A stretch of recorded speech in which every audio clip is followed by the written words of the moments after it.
Olá a todos, bom dia, boa tarde, boa noite, a depender do horário que você está assistindo esse vídeo. Prazer, eu sou Ana Luísa Diamantino, estou no 10º semestre de Direito do Unisal, graças a Deus já aprovado no AB e também já fiz estagiário no Ministério Público, mais do Estado de São Paulo, por 2 anos. Então, nessa aula de revisão, eu quero ajudá-los nos conteúdos que eu já vi no estágio e sei que cai bastante em provas. A gente vai fazer algumas questões e a gente vai conversando, tá bom? Então, eu vou abordar com vocês Direito Penal, parte geral, para o concurso estagiário do edital 618 de 2021. Na minha aula, eu vou trazer para vocês o título 1 do Código Penal, dos artigos 1º ao 6º, o título 2, dos artigos 20 ao 25, tá bom? Eu vou dividir certinho a aula nos títulos 1 e 2, tem mapa mental, a gente vai conversar bastante, tá bom? No título 1 do nosso Código Penal, nós temos divididos os seguintes itens: anterioridade da lei, lei penal no tempo, lei excepcional ou temporária, tempo do crime, territorialidade e lugar do crime, dos artigos 1º ao 6º. A anterioridade da lei está no artigo 1º do Código Penal. Aqui diz: não há crime sem lei anterior que o defina, não há pena sem prévia cominação legal. Aqui no princípio da anterioridade e da legalidade, nós temos que não podemos ter um crime que não está tipificado, ou seja, não está no Código Penal. A gente não pode, por exemplo, agora é crime a traição. Teve uma traição hoje, mas não tem uma lei, que defina a traição como um crime. Não pode aplicar. Se amanhã surgir, também não vai retroagir, entendeu? E não há pena sem prévia cominação legal, por exemplo, uma pena de 1 a 6 anos. A gente não pode colocar uma pena para traição se nem pena tem, então tem que ter uma prévia cominação legal também. Acho que deu para entender com esse exemplo se a traição fosse um crime. Aqui na anterioridade, a mesma coisa se um crime deixar de existir. Se ele deixou de existir, não tem mais lei que o defina, a pessoa tem que ser posta em liberdade imediatamente, caso esteja presa, ou estiver respondendo o processo, tem que excluir a sua punibilidade, porque deixou de existir uma lei tipificando determinada conduta. Lei penal no tempo, artigo 2º do Código Penal. Ninguém pode ser punido por fato que lei posterior deixe de considerar crime, que é o que eu estava falando anteriormente na anterioridade da lei, cessando em virtude dela a execução e os efeitos penais da sentença condenatória. Parágrafo único. A lei posterior, que de qualquer modo favorecer o agente, aplica-se aos fatos anteriores, ainda que decididos por sentença condenatória transitada em julgado. Aqui é o que eu acabei de explicar.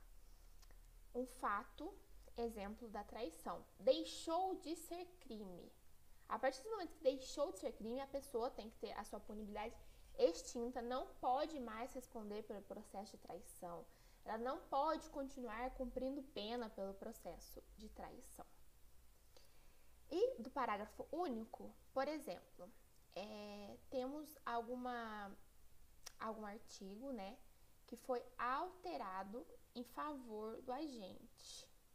Por exemplo, é uma causa de diminuição de pena, modificou alguma pena, alguma coisa no artigo, por exemplo, do homicídio, alguma alteração que vai favorecer o agente, vai retroagir.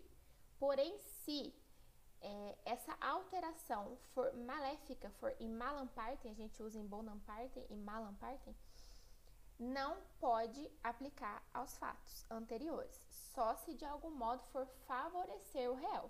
Se for para retroagir, para piorar a situação do réu, negativo. O parágrafo único do artigo 2º do Código Penal não autoriza, é vedada a retroatividade de lei penal mais gravosa. Lei excepcional ou temporária do artigo 3º do Código Penal. Muita gente entende que lei excepcional e temporária são sinônimos, porém não são. Elas estão no mesmo artigo, têm uma mesma descrição legal, mas temos distinções que eu coloquei aqui em cima. Vou ler o artigo 1º. A lei excepcional ou temporária, embora decorrido o período de sua duração ou cessadas as circunstâncias que a determinam, Aplica-se ao fato praticado durante a sua vigência. Vamos primeiro diferenciar a lei excepcional da lei temporária. A lei temporária, ela tem um prazo de vigência pré-determinado. Por exemplo, durante uma Copa vai ser proibido fumar em locais públicos. Aqui temos um caso de lei temporária. A Copa vai ocorrer de 1º de novembro até 1º de dezembro. Nesse período não pode fumar em local público. Temos uma lei temporária.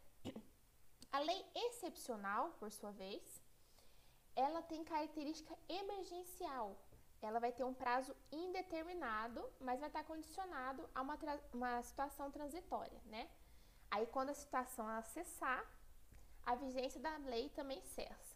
Mas aí vocês devem estar se perguntando, tá bom, tivemos uma lei excepcional ou temporária, ela se encerrou. E as pessoas que praticaram, por exemplo, alguém que fumou em local público nessa vigência, ela continua respondendo por aquele delito, né? Se ela teve uma pena de 1 ano, ela continua cumprindo a pena. Vai cessar e encerrar a lei, mas ela continua os seus efeitos para quem cometeu naquele período, seja de lei excepcional, seja de lei temporária, tá bom?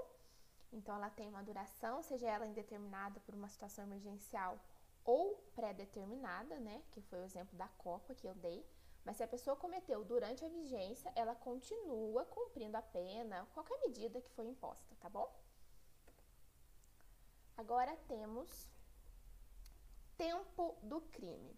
Aqui eu coloquei até nesse slide que eu vou mostrar depois, um macetinho que a gente usa na faculdade, vocês já devem ter visto, que é em relação ao tempo do crime e o lugar do crime. Aqui no tempo do crime, considera-se praticado o crime no momento da ação ou omissão, ainda que outro seja o momento do resultado. No tempo do crime, então, o crime vai ser considerado que ele foi praticado no momento da ação, que é a ação propriamente dito agir, né? Ou da omissão, quando a pessoa se omite diante de determinado fato, né? Ela deveria agir para evitar um resultado, deveria agir em alguma situação e ela é omissa. Aqui, no lugar do crime, vou trocar a ordem dos slides, a gente tem a teoria da luta, até coloquei uma figurinha para vocês. Lugar do crime, artigo 6º do Código Penal, considera-se praticado o crime no lugar em que ocorreu a ação ou omissão, no todo ou em parte, bem como não se produziu ou deveria produzir-se o resultado. Teoria adotada no Brasil, a teoria da ubiquidade omissa, que é essa da lugar do crime. Luta, lugar, teoria da ubiquidade. Tempo do crime, teoria da atividade. Ação ou omissão, pouco importando onde ocorreu o resultado. E o lugar do crime pode ser na ação ou omissão, né? Uma parte dela ou todo, e ainda onde ocorreu ou deveria ocorrer o resultado. Temos duas possibilidades. No primeiro, no tempo, é irrelevante o resultado. Basta a ação ou omissão, certo? Para se considerar praticado o crime. Em relação à territorialidade, artigo 5º do Código Penal, temos que aplica-se a lei brasileira, sem prejuízo de eventuais contravenções, tratados e regras que o Brasil faça parte, né, ao crime cometido no território nacional. Então, aplicaremos o Código Penal e o Código de Processo Penal com os fatos que foram cometidos no território nacional. E aí, a gente tem aqui no próprio Código Penal, no parágrafo 1º, uma extensão do território nacional. Por exemplo, embarcações, aeronaves brasileiras de natureza pública ou a serviço do governo, onde quer que elas se encontrem, e aeronaves e embarcações brasileiras, propriedade privada, que se achem respectivamente no espaço aéreo correspondente ou em alto mar. Alto mar aqui é o famoso terra de ninguém. Alto mar não é, esse lugar pertence ao Brasil, isso aqui pertence a tal país, essa parte do oceano, do mar. Então, alto mar é ali onde não tem dono. Então, a gente vai estender esse território nacional, como não vai estar dentro do solo brasileiro, que a gente diz, né, no território nacional, temos no ar, a gente tem que sempre explicar e trazer, porque se caso aconteça algum crime em aeronave ou no alto mar, tem que ter uma definição legal para isso. Então, o Código Penal já se adiantou. Então, embarcações e aeronaves brasileiras que estejam públicas, natureza pública, ou a serviço do governo, onde quer que elas se encontrem, vamos aplicar a lei penal brasileira. Ou se forem de propriedade privada e tiverem no espaço aéreo correspondente ou em alto mar, também a espaço aéreo correspondente aqui entendemos como espaço aéreo do Brasil. Em alto mar, que eu já disse que é terra de ninguém, não pertence a nenhum país, também aplicaremos a lei penal brasileira. Também é aplicável a lei brasileira aos crimes praticados a bordo de aeronaves ou embarcações estrangeiras de propriedade privada, achando-se aquelas em pouso no território nacional ou em voo no espaço aéreo correspondente em porto ou mar territorial do Brasil. Então, também outra hipótese no parágrafo 2º, além do solo nacional, embarcações e de propriedade privada ou pública no espaço aéreo alto mar, também vamos aplicar a lei penal brasileira quando ocorrer algum crime em aeronave ou embarcações estrangeiras de propriedade privada que estiverem no Brasil ou no espaço aéreo ou no mar territorial brasileiro. Então, uma forma de punir um estrangeiro que estiver aqui, a gente também vai aplicar a lei brasileira em embarcações estrangeiras e aeronaves de propriedade privada ou não. Então, se elas estiverem em território nacional, no solo, no ar ou no mar ou porto do Brasil, também aplicaremos a lei penal brasileira. Aqui, o lugar do crime eu já falei. E agora vamos para a questão da aula do título 1. Só voltando aqui, para a gente fazer uma revisão geral, estudamos acerca da anterioridade da lei, que não temos um crime se não tiver uma lei anterior definindo, e não temos uma pena se não estiver pré-estabelecido na lei. Lei penal do tempo, a gente explicou no artigo 2º do Código Penal, que ninguém vai ser punido se alguma lei deixar de existir, algum fato deixar de ser considerado crime, vai cessar tudo, execução, a continuidade do processo, enfim, extingue os processos todos, a extinta punibilidade do agente pelo fato não ser mais crime. Teremos aqui o parágrafo único também. A lei posterior também que favorecer o agente vão ser aplicadas aos fatos anteriores, que é in bonam partem. Se for in malam partem, que não vai ser favorável ao réu, não aplicaremos aos fatos anteriores. Só alguma que de qualquer modo favorecer o agente. Agora eu estava falando é aberratio criminis, quando vai um fato deixar de ser considerado crime. Eu travei minha fala aqui, deu uma travadinha, mas é isso. Lei excepcional temporária. Lei temporária, ela vai ter uma vigência pré-determinada, a excepcional vai ser indeterminada, vai ser condicionada a determinada situação. A pessoa pode ser punida por aquele fato, naquele determinado período, ela continua, cumprindo a sua pena, a sua medida que foi imposta após a vigência, mas só pode ser aplicado algo, a pessoa considerada culpada por determinada coisa durante o momento. Passou esse tempo, ninguém mais... igual da Copa. Do 1º de novembro a 1º de dezembro não pode fumar em local público. A pessoa fumou dia 2 de dezembro. Ela não pode ser punida mais, porque a lei teve foi pré-determinada, tá bom? Tempo do crime, aquela teoria da luta, teoria da atividade, vai ser considerado praticado o crime no momento da ação ou omissão, ainda que outro seja o momento do resultado. E o lugar do crime, que pode ser tanto no lugar da ação ou omissão, parte dele ou todo, bem onde produziu deveria produzir o resultado, que é a teoria da ubiquidade, ou mista, tem esses dois nomes. Territorialidade, conforme eu expliquei para vocês, vai ser a forma que iremos aplicar a lei penal brasileira. Vamos aplicar todo o território nacional e ainda o artigo 5º traz duas hipóteses no parágrafo 1º e 2º, que também vamos considerar para efeitos penais as embarcações privadas ou públicas que estiverem no espaço aéreo correspondente no Brasil, ou em alto mar, que é a famosa terra de ninguém e não pertence a nenhum país. Também vamos aplicar a lei brasileira para as pessoas estrangeiras que estiverem aqui no Brasil, em embarcações ou aeronaves, em território nacional ou em voo do espaço aéreo, ou em mar territorial do Brasil. Vamos lá, agora, feita essa revisão da primeira parte, para a nossa questão do dia. Eu já coloquei a resposta embaixo, que a gente vai discorrer sobre ela, certo? Sobre os princípios da legalidade e da anterioridade, que é o artigo 1º do Código Penal, é correto afirmar que, letra A, pelo princípio da legalidade, compreende-se que ninguém responderá por fato que a lei penal preveja como crime, e pelo princípio da anterioridade, compreende-se que alguém somente responderá por crime devidamente previsto em lei que tenha entrado em vigor 1 ano anteriormente à prática da conduta.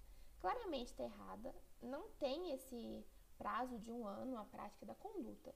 Se uma lei foi criada hoje, ela entrar em vigor hoje, né, já começarem os efeitos, a pessoa que cometeu um crime amanhã já pode responder por ele. Não precisa 1 ano anterior à prática da conduta e também nem pode anterior. Se tem um fato antes que a pessoa cometeu e a lei foi criada agora, ela não pode responder. Antes não tinha crime.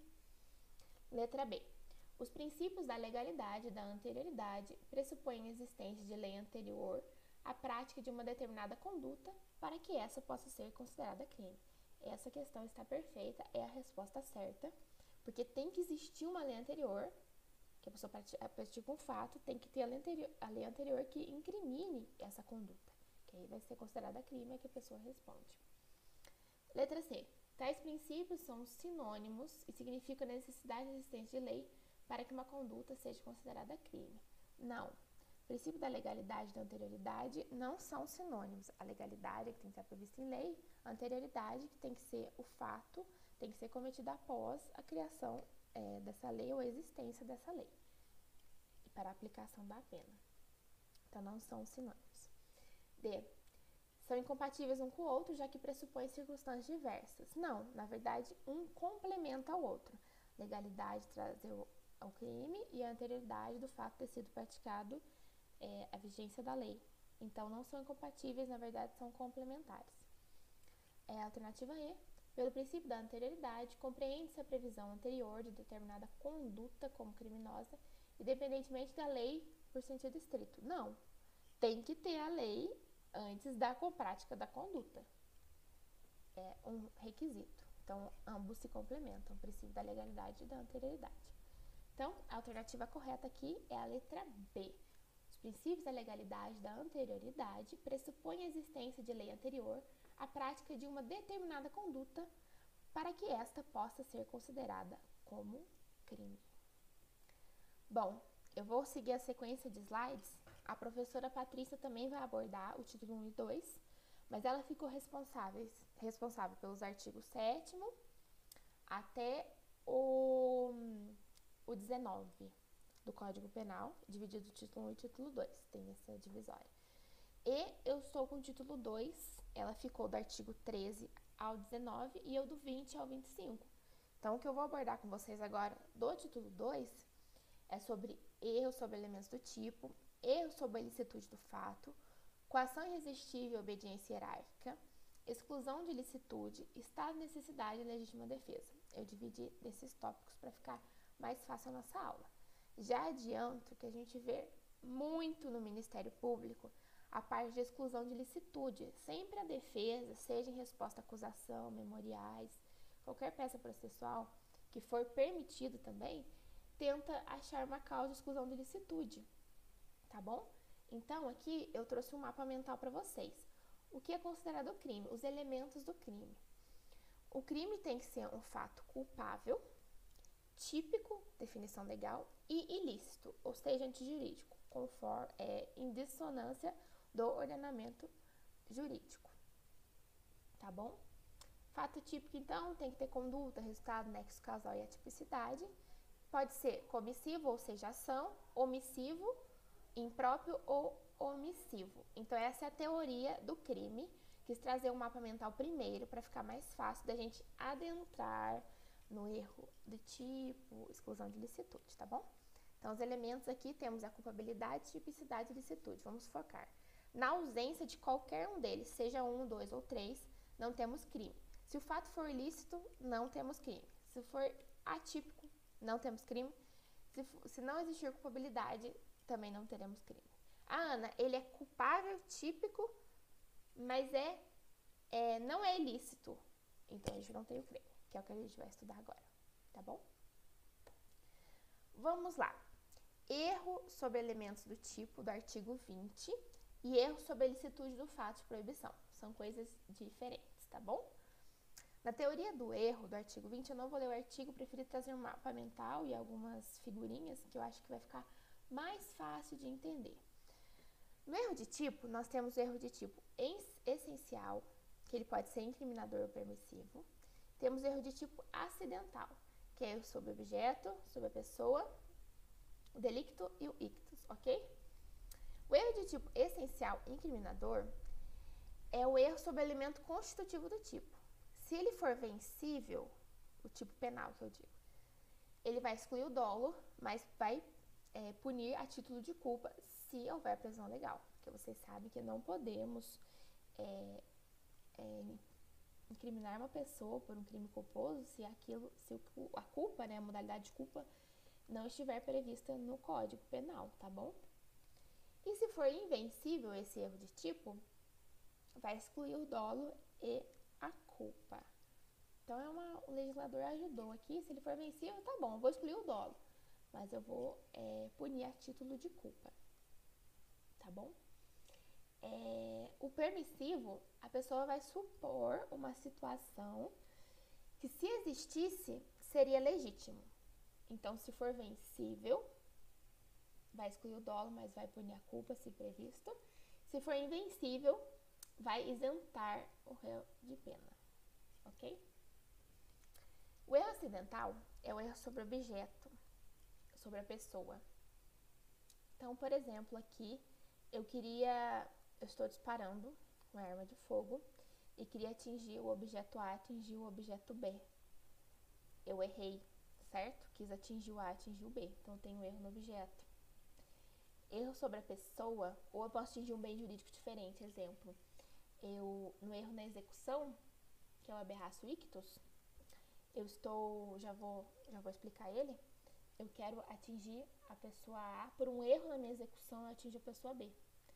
Aí, nesse caso, eu vou responder como se eu tivesse praticado o crime contra a vítima virtual, contra a vítima efetiva e não virtual. Então, por exemplo, eu queria acertar a pessoa A, acertei a B. Eu vou considerar, para efeitos penais, como se eu tivesse praticado a execução contra a pessoa A. Então, as qualidades da pessoa A, tá bom? Se for elementar do crime, não. Mas se não for elementar, vamos considerar sim. Tipo, uma causa de aumento de pena. Eu queria atingir a pessoa A, que é uma pessoa idosa, atingir a B. Uma causa de aumento de pena ali não vai existir. Erro sobre a pessoa, eu confundo, é o segundo. Eu confundo a pessoa A com a pessoa B. Elas estão de costas, tem um cabelo igual o meu, comprido, loiro. Aí, a pessoa ali tá achando que sou eu. Aí, B, duas pessoas parecidas. Eu e mais uma gêmea de mim, por exemplo. Aí, eu vou lá e atiro e erro a pessoa. Vou considerar como se eu tivesse praticado o crime contra a vítima virtual e não efetiva. A vítima virtual aqui, eu acho que eu confundi agora há pouco. A vítima virtual é que você queria cometer o crime. A vítima efetiva foi o que aconteceu. Então, vamos considerar as qualidades da vítima virtual e não da vítima efetiva, tá bom? Aqui no erro de proibição, ele pode ser direto ou indireto. É o erro sobre a ilicitude do fato. Apesar de todos têm que ter conhecimento da lei, né? Mas pode ser que, por alguma circunstância, a pessoa não saiba o caráter ilícito do fato. Aqui, por exemplo, vou chutar, dar um exemplo, tá? Nos Estados Unidos é permitido o uso da maconha. Aqui no Brasil, não. Vem um estrangeiro pra cá e é pego com alguma, maconha. 1 quilo ou alguns cigarros de maconha, né? Ele tá agindo em erro sobre a ilicitude do fato, porque aqui no Brasil, ele não sabia que era proibido o uso da maconha. Então, se for vencível esse erro, a pessoa podia ter condições de saber que no Brasil a maconha é proibido, vai reduzir a pena de 1/6 a 1/3. Se for invencível, por exemplo, nossa, ele veio para o Brasil uma vez, veio rápido, vai isentar ele de pena. O erro aqui é de proibição direto, ele é sobre a existência ou limite de uma causa de justificação. Então, uma causa previamente justificada, tá? Por exemplo, para fins medicinais. Se ele for vencível, vai reduzir a pena de 1/6 a 1/3. Se for invencível, não tinha como a pessoa saber, vai isentar de pena, tá bom? Vamos lá. E os artigos são 20 e o 21. Coação irresistível e obediência hierárquica, artigo 22 do Código Penal. Lembrando aqui que a coação moral ela tem que ser irresistível, tá? Se for irresistível, mudamos a figura. Coação moral irresistível. Se o fato é cometido sob uma coação irresistível, aqui devemos ter, conforme o mapa mental, o coator, a pessoa que foi coagida e a vítima, tá bom? São 3 pessoas nesse caso. Só vai ser punível o autor da coação. Tem uma ameaça que vai ser grave e irresistível e só vai ser punido o coator e não o coagido, se ela for irresistível. Se ela for resistível, a pessoa tinha meios de saber e de resistir a essa coação, certo? A obediência hierárquica, por sua vez, se o fato é cometido em estrita obediência a uma ordem, aqui podemos uma ordem, dar o caso, exemplo de um emprego, de um trabalho, ela teve que obedecer ao seu supervisor, que ela não for ilegal, não manifestamente ilegal, de um superior hierárquico, então temos a presença do superior, só vai ser punido também o autor dessa ordem, tá bom? Então, algum funcionário foi obrigado a obedecer seu supervisor, então esse supervisor superior hierárquico que vai ser punido, tá bom? Então, vai ser uma ordem não manifestamente legal, vai ocorrer um fato que é típico porém, vai ser ilícito e o subordinado, ele não fica isento de pena, não manifestamente legal. Se ela for legal, exclui-se, né, a ilicitude pelo estrito cumprimento do dever legal, tá bom? E a ordem, ela tem que ser, então, legal, tá bom?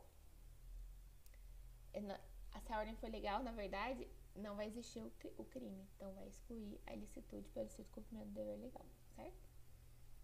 Vai ser o que a gente vai estudar posteriormente. Se ela for manifestamente ilegal, vai ocorrer o fato típico, vai ser ilícito e culpável, e o subordinado não vai ficar isento de pena. Ok? Então, essa é a diferença da coação irresistível da obediência hierárquica. Aqui vamos ter uma coação, a figura do coautor, do coagido e da vítima, e a ameaça tem que ser grave e irresistível. E na obediência hierárquica, tem que ser uma ordem não manifestamente legal, e a pessoa tem que obedecer o seu superior e hierárquico, tá bom? Só sendo punível o autor da ordem. Estão previstos no artigo 22 do Código Penal.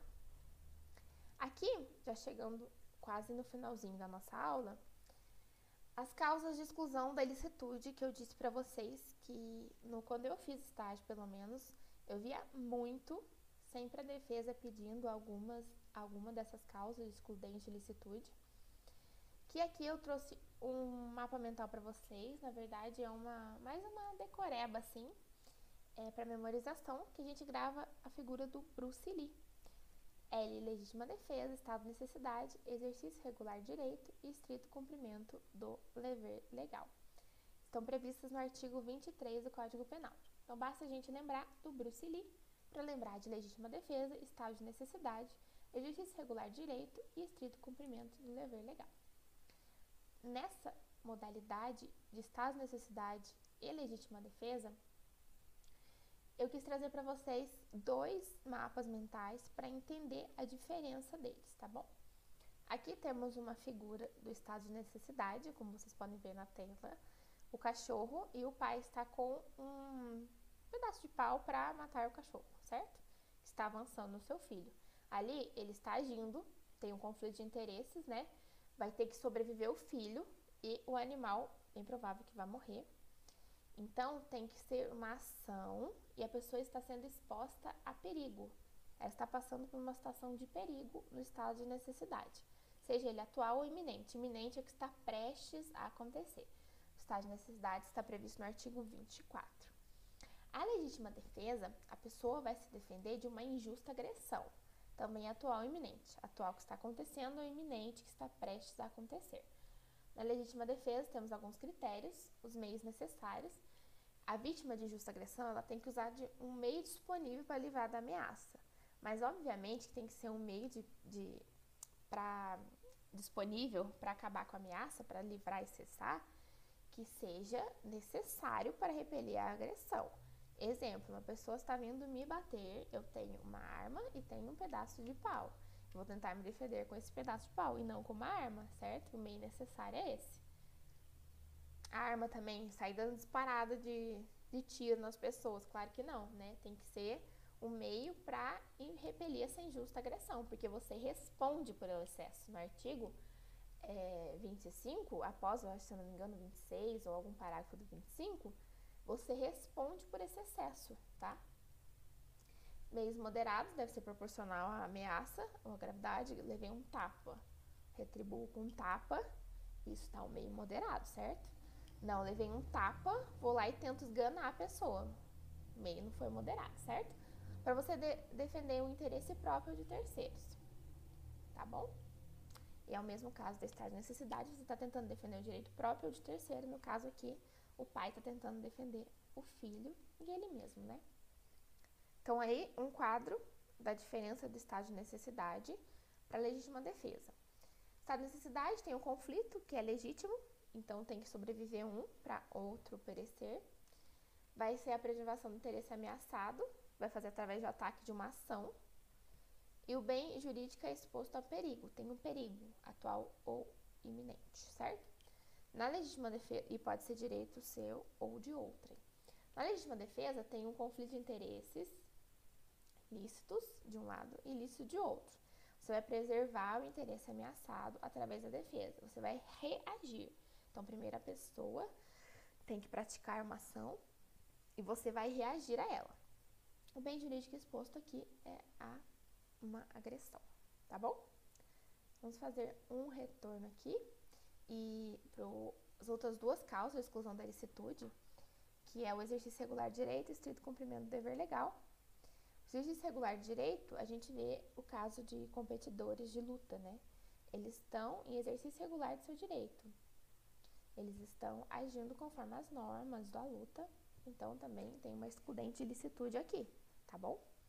Estrito cumprimento do dever legal, aqui o caso de uma prisão que o policial for fazer, ele está em cumprimento de um dever legal dele, tá bom? Temos esses dois exemplos. Só fazendo um retorno do título 2, aqui para a gente encerrar.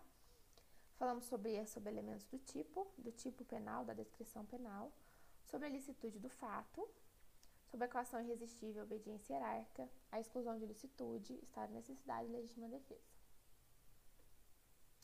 Coloquei para vocês a teoria do crime, os elementos, culpabilidade, tipicidade e ilicitude. Aqui no caso das causas excludente e ilicitude, não teremos o elemento ilicitude. O fato vai ser culpável, vai ser típico, porém não vai ser ilícito. Então, vai excluir a figura do crime. Expliquei sobre elementos do tipo para vocês, o artigo 20 e 21, que é o de proibição, que vai excluir o dolo por título de culpa, ou se for invencível, vai excluir os dois. Temos aqui quando a pessoa erra na execução, ou erra no objeto, que acertar um objeto assim de outro bem jurídico.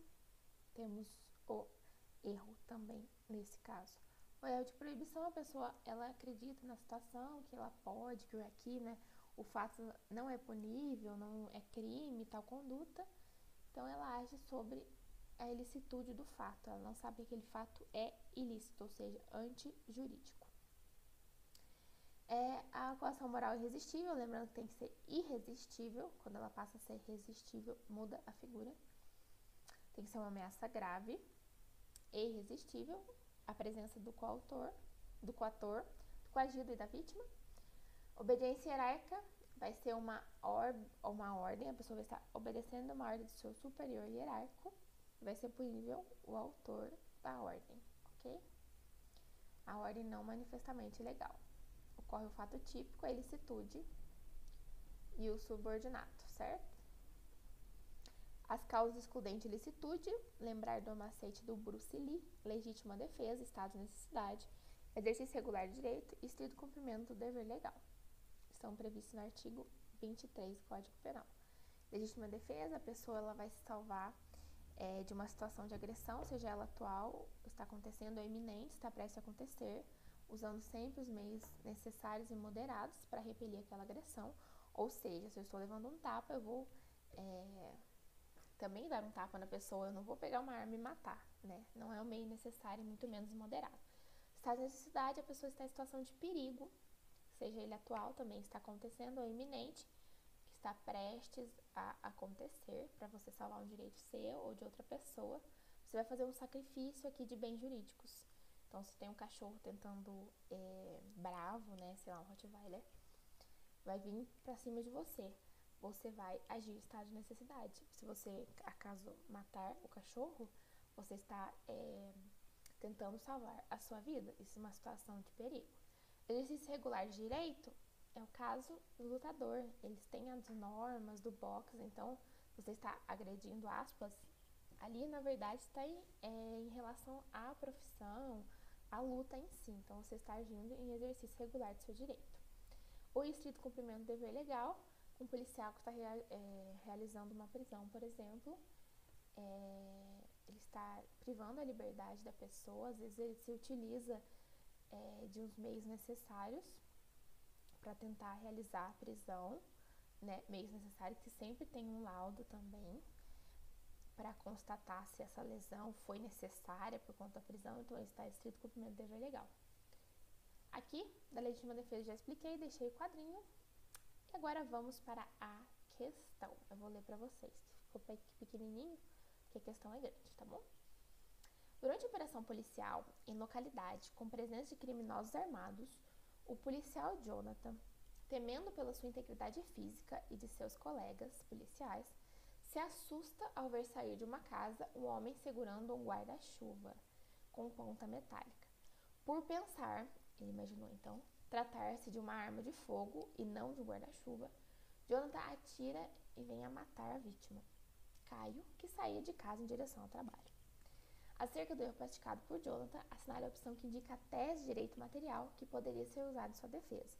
Então aqui a gente está tentando defender o policial Jonathan, que ele acreditou que a pessoa que estava saindo da residência estava saindo com uma arma, mas na verdade era um guarda-chuva. Ele acabou atirando e matando essa vítima. Então, que tese a gente vai usar para tentar excluir essa culpa do policial, certo? Erro de proibição, que se for entendido como inevitável, isenta de pena, e se for evitável, pode reduzido de um sexto a um terço nos termos do artigo 21. Letra B. Erro de tipo incriminador, na medida em que errou sobre um elemento constitutivo do crime, que poderia, nos termos do artigo 20, afastar o dolo e permitir a punição por crime culposo, que existe no caso de homicídio. Letra C. Erro na execução, na medida em que pensou que Caio estivesse portando uma arma, o que fez com que ele seja isento de pena nos termos do artigo 73. Erro na execução é o aberratio ictus, que eu falei para vocês. Alternativa D. Erro de tipo permissivo, previsto no artigo 20, parágrafo 1º do Código Penal, na medida em que acreditava estar diante de uma situação fática, que se existisse, tornaria a sua ação legítima. Se o erro for como justificável, vai ficar isento de pena. Caso seja entendido como evitável, responderá por crime na modalidade culposa legalmente prevista no caso do homicídio. Aqui, então, claramente temos que a letra D é a alternativa correta, porque estamos diante de um erro de tipo permissível, se a conduta dele, se ele acreditando naquela situação, se ela fosse realmente verídica pela situação que ele estava, com a presença de criminosos armados naquela localidade, a sua conduta seria legítima.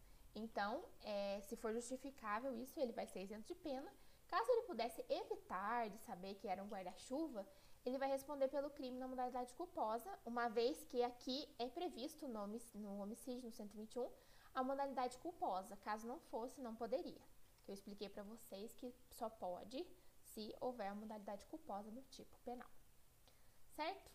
Muito obrigada por terem me assistido até agora. Espero ter sanado suas dúvidas. Desejo muita sorte na prova. Vão com calma. Estudem, façam revisões. Se precisarem de alguma coisa, esse é o meu e-mail, analuisadiamantino@gmail.com. Esse é o meu Instagram também, esse eu uso profissional e eu posto diversos conteúdos de direito penal e processo penal, caso tenham interesse, tá bom? Fiquem com Deus, muito obrigada!